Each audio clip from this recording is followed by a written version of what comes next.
4000. 4000 4000. 4000 4000 vues en une soirée.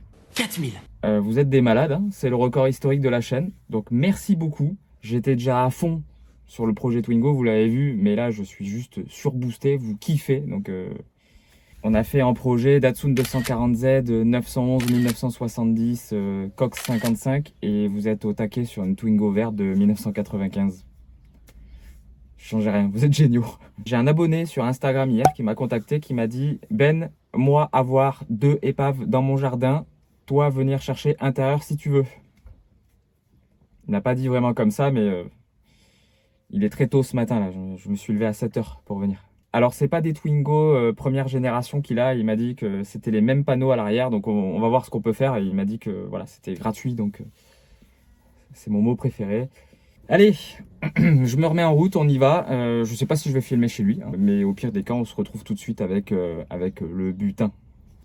Transition.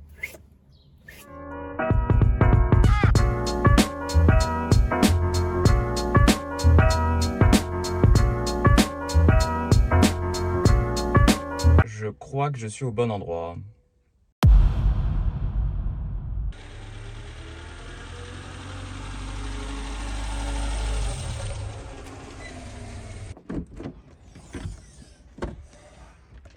Tadam!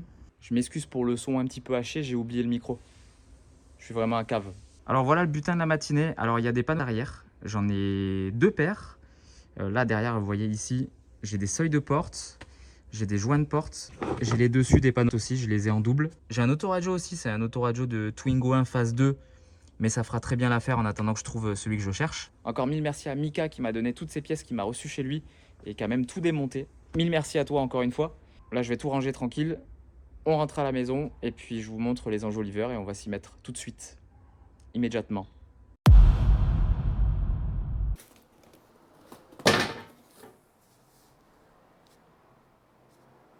80 € livré.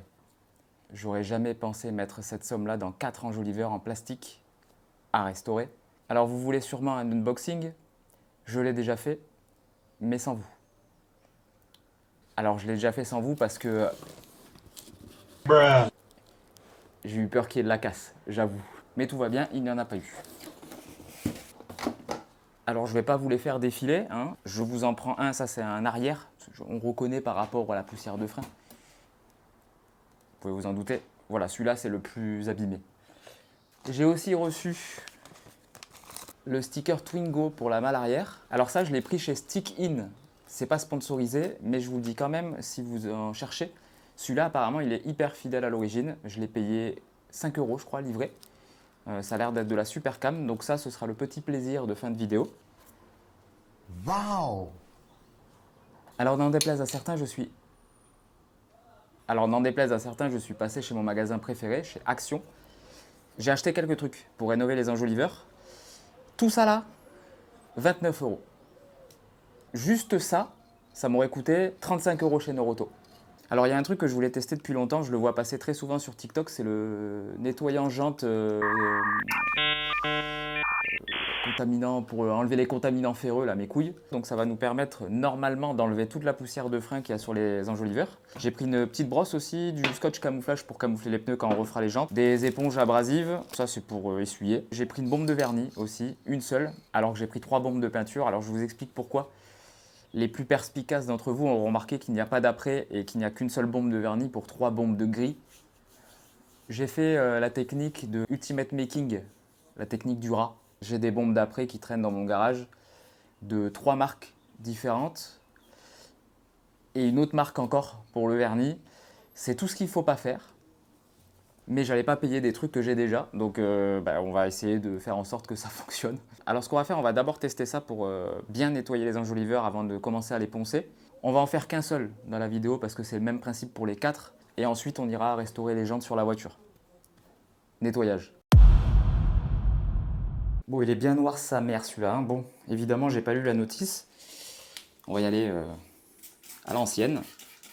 Oui, je fais ça dans ma douche. Zéro respect, mec. Ça sent bon en tout cas, ça sent le malabar fraise. On va laisser agir un petit peu quand même. 1 minute later. Je vous ai rajouté le spot à l'aide Aynel. Merci Aynel. Je vais frotter un petit peu.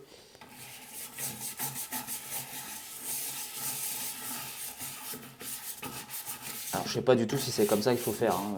J'en ai aucune idée.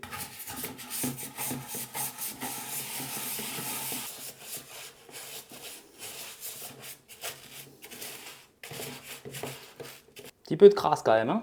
On va rincer. Oh bordel. Oh putain.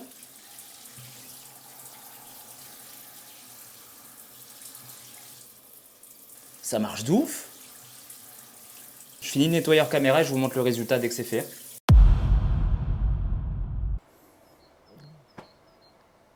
Je pense que le résultat saute aux yeux, hein. Alors faites pas gaffe, hein, il y a encore plein de petites zones, notamment ici autour de la valve, qui sont encore bien noires. Mais le résultat pour un produit à 3 €, j'ai nettoyé environ un quart d'heure. Alors l'extérieur, faut pas faire attention, c'était vraiment le plus abîmé. Il était tout jaune celui-là, vous l'avez vu dans les premiers rushs.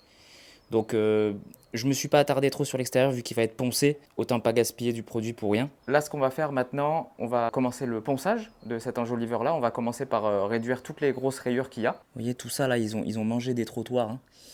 Voilà, donc ça on va essayer de le rattraper à la ponceuse. Et puis tout le reste je le ferai à la main pour éviter de trop rayer. C'est parti mon kiki. Alors je vais poncer au 320. Je pense que c'est trop, mais c'est le papier le plus fin que j'ai.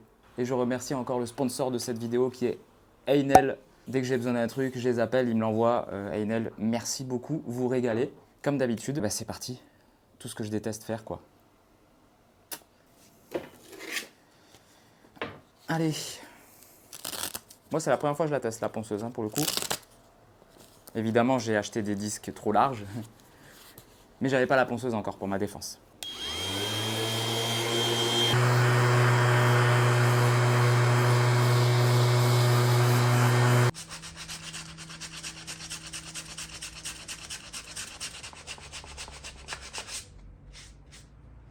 Minutes later. Bon, finalement, j'ai sorti le 120 que j'en avais encore. J'ai aussi du 240. J'ai fait à la main pour éviter de trop chauffer le plastique, pour enlever les plus grosses rayures. Visiblement, ça fonctionne, hein. Il n'y a quasi plus rien. Celle-là, là, faut que j'assiste encore un petit peu, on les voit en transparence.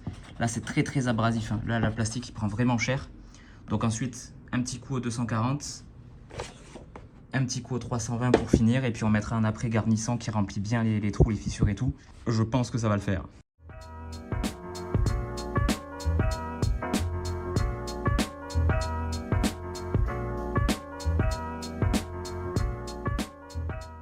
Voilà les amis, c'est poncé et dégraissé. Alors il reste des défauts, hein. Il reste des défauts. Là notamment, j'arrive pas à faire descendre plus que ça. C'est assez rugueux quand même avec le 320. J'espère que ça va le faire. On réponse tout de suite. Là, c'est après.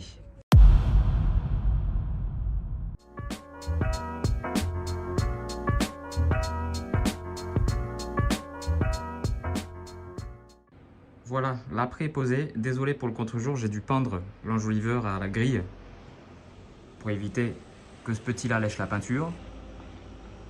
J'attends qu'il sèche un petit peu et je vous le décroche de là parce que là, à contre-jour, on voit rien. Il y a quelques petits défauts, mais en vrai, je suis plutôt content du résultat.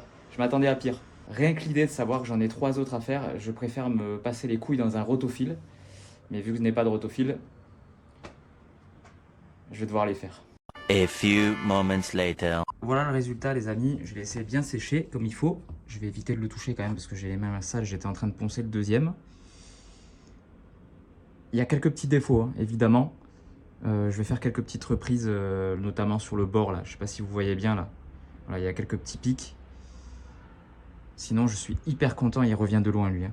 Vraiment. Je vais poncer là ce qui reste, hein, vraiment, pour y remettre un petit coup, histoire que ce soit vraiment nickel. Et puis on passe à la peinture, hein. Peinture.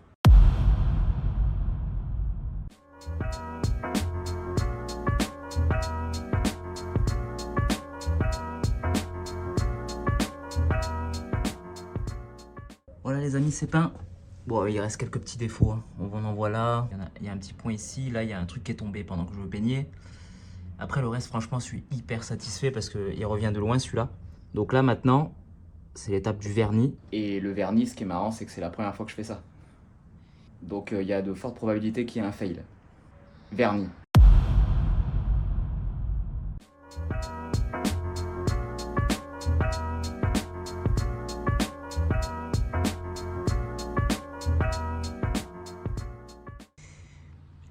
Le tendu est plutôt sympathique. Il y a quelques petites marques là. Là. Je pense que ça va sécher. Là aussi. Une petite ici aussi. En prenant un peu de recul, voilà, c'est méga propre quand même. Il faut pas oublier comment il était avant lui. Malheureusement, j'ai attaqué la peinture sur un deuxième. C'est la catastrophe. Oh là là. Ouh là là. Sans commentaire. Moi, je vais arrêter là pour aujourd'hui. J'ai fait du 10h-17h non-stop. J'ai même pas mangé à midi. J'en peux plus. J'en ai marre. Faut que je nettoie tout là. C'est le bordel. Et puis, on s'y remet demain. Alors, à demain.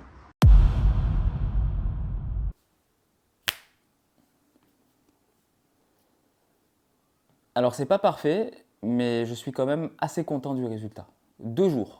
2 jours de ponçage, grattage, préparation, dégraissage, peinture, après, vernis, c'est pas dans le bon ordre mais on s'en bat les couilles. J'ai eu des soucis sur les enjoliveurs du deuxième jour. Alors il faut savoir que le premier jour, j'en ai peint un, vernis 1, et j'en avais poncé un autre. Voilà. En un jour, en 7 heures, j'avais fait que ça. Je me suis dit ça va être interminable. Et du coup j'ai mis le turbo pour le deuxième jour, sauf qu'il y avait du vent à l'extérieur.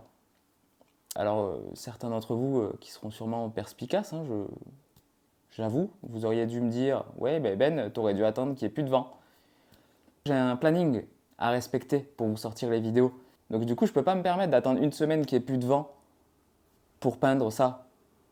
Vous voyez? Donc du coup, ça fait que la deuxième fournée, on va dire, la fournée du jour 2, donc il y en a 3, ils seront moins beaux que le premier. Le pire, c'est celui-là.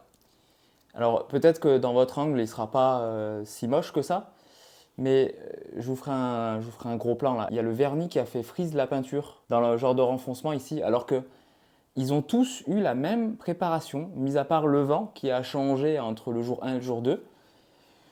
Donc je comprends pas, il y a un poil de ma barbe aussi qui s'est mis là-dedans. L'avantage pour moi, c'est que ce qui a frisé est coincé sous le vernis, donc logiquement ça ne devrait pas bouger. Bon les amis, trêve de blabla, je vais emporter tout ça. On va chez mes parents. Et aujourd'hui, on s'attaque aux jantes. Et objectif, ce soir, la voiture, elle est campée là-dessus. Allez, c'est parti. Elle a quand même une sacrée bouille, cette caisse. J'adore. Alors, vous voyez, hein, bon là, c'est bien sale de poussière de frein. L'avantage, c'est que le centre des jantes est nickel. Donc, ce que je vais faire, je vais peut-être juste faire le déport, parce qu'en fait, les enjoliveurs viennent directement dans le déport. Et la seule partie qui aura de visible, ce sera celle extérieure, là. Et la lèvre intérieure jusqu'à mon ongle, là. Voilà. À l'arrière, très peu de poussière de frein, vu que c'est des freins à tambour, ça dégage très peu de poussière. Juste de la rouille de surface, voilà. Donc les deux autres jantes de l'autre côté sont quasi pareilles. Je vais faire roue par roue, en fait ce sera plus simple, je pense. Et je vais me foutre derrière parce qu'il y a un vent de malade et j'ai pas envie de voiler la voiture de gris. Ce serait dommage. Et je vais devoir me taper les écrous à la main parce que j'ai oublié ma péteuse à Inel. Je suis qu'une pauvre merde.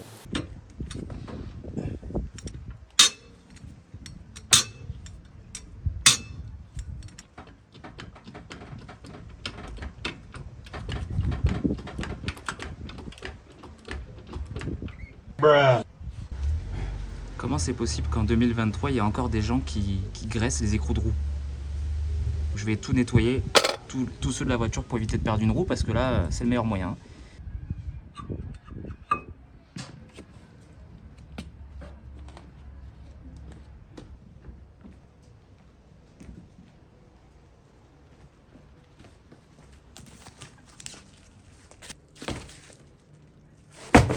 Bon bah c'est parti pour le ponçage. Je pense que là je vais pas me faire chier, je vais le prendre directement au papier le plus gros que j'ai disponible. Je crois que c'est du 120. C'est parti.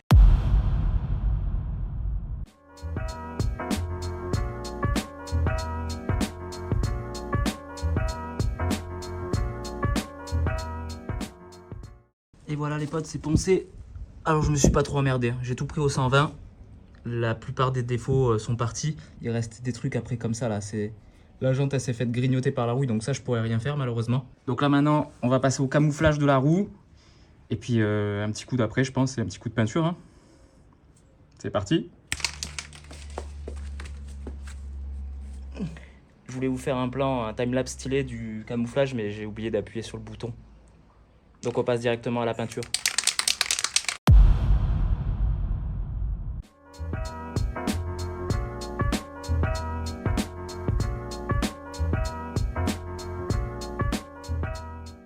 Bon, alors c'est pas parfait, hein. On voit bien les traces de ponçage parce que j'ai poncé comme un con 120.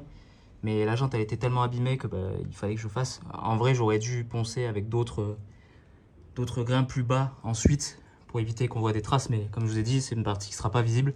J'ai peint que le déport au final. J'ai voilé un petit peu, j'ai fait un raccord là. Ça se voit pas du tout et franchement ça fait très propre. Je nettoierai le pneu, vous inquiétez pas. Je vais remonter la roue sur la bagnole. Je vais faire les 3 autres jantes en off et puis on se retrouve pour le résultat. Parce que de toute façon, c'est la même chose pour toutes les jantes. Donc, résultat sur la bagnole. Yeah! Bon, j'aurais lutté 4 heures, les amis, avec les jantes. Je trouve ça correct comparé aux 2 journées pour les enjoliveurs. J'ai pas été dans la précision, je vous l'avoue. Je vais vous montrer ça en détail tout de suite. Bon, c'est assez propre quand même, hein. Franchement, c'est vraiment quand on s'approche, vous voyez. On voit les marques de ponçage, mais bon, franchement, ça fera très bien le taf. J'ai conservé les centres d'origine. À l'arrière, voilà, c'est pareil. Très sympa le rendu. Rien que comme ça, la voiture, elle a déjà perdu 20 ans avec les jantes neuves, même sans les enjoliveurs, je trouve ça ouf. Donc là, ce que je vais faire maintenant, c'est serrage au couple des roues, pose des enjos, et puis on va se délecter de tout ça. Allez, 120 newtons.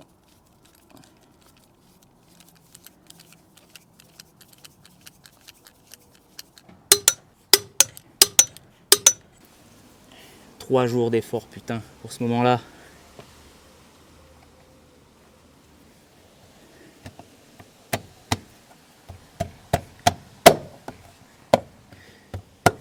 Ah ouais, ça défonce. J'adore. Les amis, je mets les 3 autres. On pose le logo Twingo ensemble. Je vous avais dit que c'était la touche finale. Et puis ensuite, on va sortir la voiture de là. Je vais vous faire de beaux plans et on fera le tour ensemble. Logo. Petit coup de nettoyage.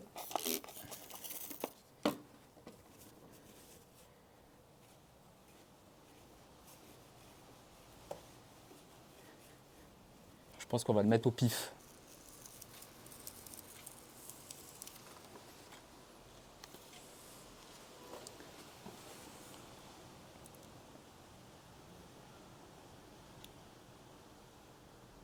C'est l'aligner au Renault un petit peu, voilà, ça a l'air bon là.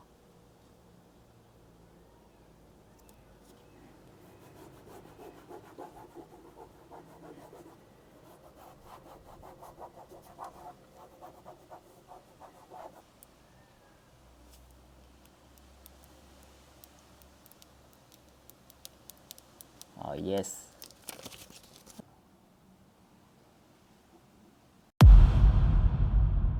Ça fait plaisir à son homme. Je tiens d'avance à m'excuser pour les genoux noirs, les auréoles de 2,50 m que j'ai sous les bras et mon air transpirant. J'ai passé une super journée. J'ai complètement changé ma manière de conduire. Maintenant, je m'écarte des trottoirs de à peu près 6 mètres pour éviter de ruiner 3 jours de taf. Mais franchement, ça valait le coup. La voiture, elle est transformée. On se croirait vraiment en 1995. Je crois que c'est la première fois que je vois une Twingo aussi neuve. Donc je suis très très content du rendu. Même si c'est pas parfait, hein. Quand on s'approche, il y a des défauts, mais je suis pas professionnel. Et puis, vous l'avez vu, j'ai fait avec la bite et le couteau pour le moins cher possible. Donc l'opération là, avec l'achat des enjoliveurs et tout le matos pour les faire, 110 balles. 110 €. Alors la méthode pour les enjos, je ne l'avais pas expliqué je crois. J'ai poncé au 120 les grosses rayures, ensuite 240 et ensuite 320. Pour un rendu optimal, il aurait peut-être fallu monter à 400 pour le ponçage final, mais ça rend quand même très bien. Là, il y a 2 couches de gris et 2 couches de vernis. Je pense que c'est protégé. Par contre, les jantes, j'ai pas verni parce que d'origine, c'est de l'époxy mat. Donc au moins, ça se fond dans la masse. Et puis ça tranche le mat de la jante avec l'enjoliveur, je trouve ça cool. Vous avez vu le petit Twingo derrière, aussi sur la malle arrière qui change tout. Là, extérieurement, la voiture, elle est quasi OK. Il y aura à reprendre les rétros, l'essuie-glace arrière à changer. Vous avez vu, il y a une petite fissure et il manque le cache au niveau du boulon. Et les plaques d'IMAT à changer qui sont affreuses. Je voudrais des plaques d'IMAT qui se faisaient à l'époque, donc blanche devant, simple et jaune derrière. Voilà, pas jaune devant, marron derrière. Les amis, dans l'épisode suivant, on va s'occuper de l'intérieur, je pense. On va commencer par là. Et puis petit à petit, cette Twingo reprend vie. Je suis très content. Et pour voir la suite, il va falloir s'abonner à la chaîne. Je sais, ça peut paraître compliqué pour certains, mais vous avez juste à appuyer sur le bouton en bas, s'abonner. C'est écrit dessus. Voilà. Puis c'est gratuit, donc il faut en profiter. Les amis, je vous dis à dimanche prochain pour une prochaine vidéo. Prenez soin de vous, je vous fais de gros bisous.